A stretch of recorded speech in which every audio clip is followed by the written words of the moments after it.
Hey, so I've made some more changes, and I think I've actually made too many in one go. So we'll see if we can get through it in 5 minutes. So you may notice that the screen now looks smaller. The screen is now at 10 by 10, and that allows me to zoom in and show you what it looks like. But also my my mini snake, my block, can't actually go off the edge of the screen. Let's see how we achieve that effect. So the first thing that I think is interesting to notice is that where I'm noting what I've changed from section to section, I'm actually having to use a different method here. The reason I'm using a different method than this kind of like / new or edited is because this is back into the HTML. What I've had to do is I've actually had to change the background size. So if I cut that back out, if I X that out and then save and then go back to my game and refresh, you'll notice that without explicitly saying the size of the screen within this canvas tag, it defaults to this kind of, I don't know what kind of size this is, to be honest, but it wasn't working for us last time. So what I did was explicitly say the canvas is 200 by 200. If I do that and I go back and I run it again, I get a square canvas, and the canvas is 200. So given that our snake is 20, that means it's 10 times bigger than the snake. Let's see how that affects things. So I'm going to jump over this bit. We might have time for this, we'll see. Right, what I've had to do is, and if I zoom in, that should be a little bit clearer for you to actually read. What I've had to do is tweak this slightly with these changes. So what I had to do was I had to change it to 10. So initially these were different values and we were kind of trying out different things, and we found that we could find the X side. We said that was 19, and then if we went down to the bottom, that was some kind of like half a value. So we didn't like that. So what we've done is we've explicitly set the size of it to 200. But what that means is that 10 times 20 is 200, so that's the size of our screen. So why the minus ones? The minus ones are there because the top left pixel of our shape is what's being actually like, it's being drawn from that side to that side. So from the corner along and then down.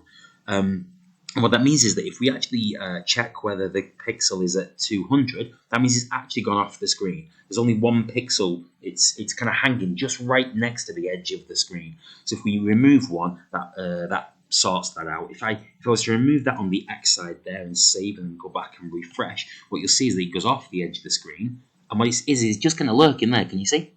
It only takes me one tap to get back on the screen because it's just off the screen. It's kind of being drawn there at the moment. That's the problem we've got. So what we do is we're going to put back in those minuses, and that fixes that problem.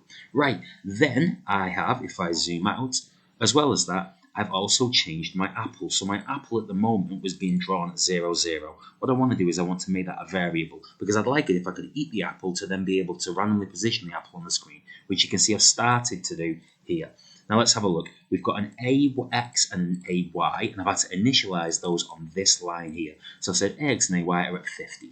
So my apple starts at 50, 50 on the screen, and if we go back, if I just save and go back in F5, you can see my apples there drawn 50 pixels in and 50 pixels down. And if I move around, you'll actually notice that because I'm moving in 20s, that's halfway.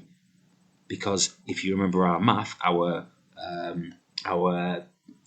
snake, our little mini snake, is moving 20 blocks at a time. Well, you can't add 20 to 20 to 20. There's no point there where it becomes 50. So what I actually have to do is change that first location to 60 if I ever want to be in a position where I can eat that snake. So let's go back, let's set 5, let's run it again, and now the snake should be able to eat the apple. Let's go back. Okay, I want to randomize the position of that apple if my snake ever actually touches the apple. If the X position and the Y position of my apple match the X position and the Y position of the if the X position and the Y position of my snake actually match the X position and the Y position of the apple, I want to randomly reposition it on the screen. I want to reset this X and reset this Y so that I've kind of eaten the apple and move it around on the screen. Let's see how that works. So I'm going to go back, I'm going to press F5, I'm going to run it again, and I'm going to try and eat my apple. What's happening? Why is my X and my Y not equal?